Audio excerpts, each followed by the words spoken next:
در این ویدیو به معرفی و بررسی یه ابزار جدید در تریدینگ ویو خواهیم پرداخت که بهتون کمک میکنه بدون سردرگمی فقط با یه نگاه بدونید بازار به کدوم سمت حرکت میکنه، حتی در پیچیده ترین شرایط. بنابراین پیشنهاد میکنم این ویدیو رو از دست ندین و تا انتها با بنده همراه باشید.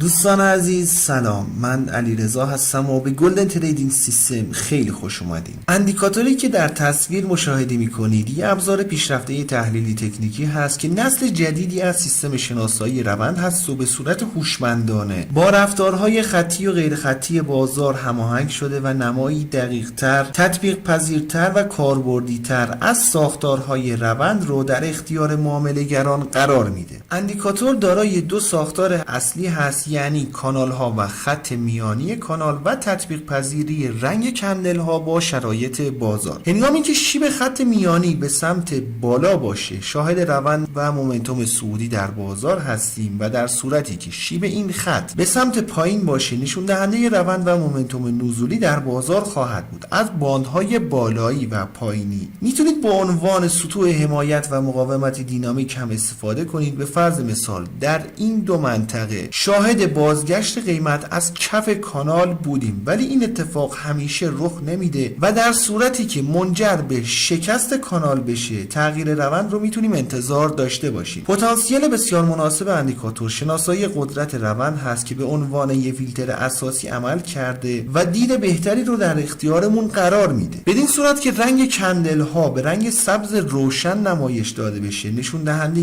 قدرت مومنتوم صعودی بالا در بازار هست و در صورتی که به رنگ صورتی روشن نمایش داده بشه نشون دهنده قدرت مومنتوم نزولی بالا در بازار هست. ولی اگر رنگ کندل ها به صورت تیره نمایش داده بشه نشون دهنده قدرت ضعیف در مارکت خواهد بود. حالا با ترکیب تمامی پارامترهای اندیکاتور با هم میتونید هم جهت و هم قدرت روند رو بهتر تشخیص بدین. بدین صورت که شیب خط میانی به سمت بالا باشه و رنگ کندل ها هم به رنگ سبز روشن نمایش داده بشه نشون دهنده روند و مومنتوم قوی در بازار هست. بالعکس اگه شیب خط میانی به سمت پایین باشه و رنگ کندل ها به رنگ صورتی روشن نمایش داده بشن نشون دهنده روند و مومنتوم نزولی قوی در بازار خواهد بود. حالا در صورتی که قیمت به حد پایینی کانال برسه و از اونجا برگرده شیب خط هم به سمت بالا باشه و رنگ کندل ها هم تاییدش کنن به عنوان یه سیگنال بازگشتی قوی میتونید ازش استفاده کنید. ولی دقت داشته باشین که این سیگنال های بازگشتی زمانی اعتبار کافی رو دارن که هر سه مورد، یعنی جهت روند، رنگ کندل ها و برخورد قیمت به ناحیه پایینی یا بالایی کانال انجام بشه. وگرنه مثل این قسمت اگه دقت کنید روند نزولی بوده، قیمت به ناحیه بالایی کانال برخورد کرده، یه واکنش ضعیفی رو داریم مشاهده میکنیم ولی رنگ کندل ها به رنگ صورتی تغییر نداشته و در ادامه شاهد تغییر در روند بودیم. بنابراین برای استفاده از سیگنال های بازگشتی باید دقت داشته باشین که هر سه فاکتور، یعنی جهت روند، رنگ کندل ها و برخورد قیمت به ناحیه بالایی یا پایینی کانال همزمان انجام بشه میتونید اقدام معامله کنید با سیگنال های بازگشتی. در صورتی هم که بخواید از پتانسیل های اندیکاتور به تنهایی استفاده کنید بایستی با سایر ابزارها یا فاکتورهای تحلیلی تکنیکی ترکیب بشه تا بتونید بهترین نتایج رو باهاش کسب کنید. برای انداختن اندیکاتور روی چارت باید وارد سربرگ ایندیکیتورز بشیم. در تب سرچ بار عبارت کرو ترند چنلز رو وارد کنیم. این اندیکاتور هست که توسط زایرمن طراحی شده. بسیار خوب، اجازه بدین به قسمت تنظیمات اندیکاتور هم بپردازیم. دوستان، نحوه عملکرد اندیکاتور بسیار پیچیده هست و از چندین پارامتر تشکیل شده. گزینه هایی که خدمتتون توضیح داده میشه رو سعی کنید دستکاری کنید. مابقی گزینه ها بهتر همون پریود دیفالت در نظر گرفته بشه. گزینه باند مولتی پلیر در گسترش یا فشرده شدن باندها تاثیر زیادی رو داره. اعداد کمتر باندهایی واکنش پذیرتر به نوسانات رو ارائه میده. اعداد بالاتر باندهایی نرمتر و واکنش پذیرتری رو ارائه میده.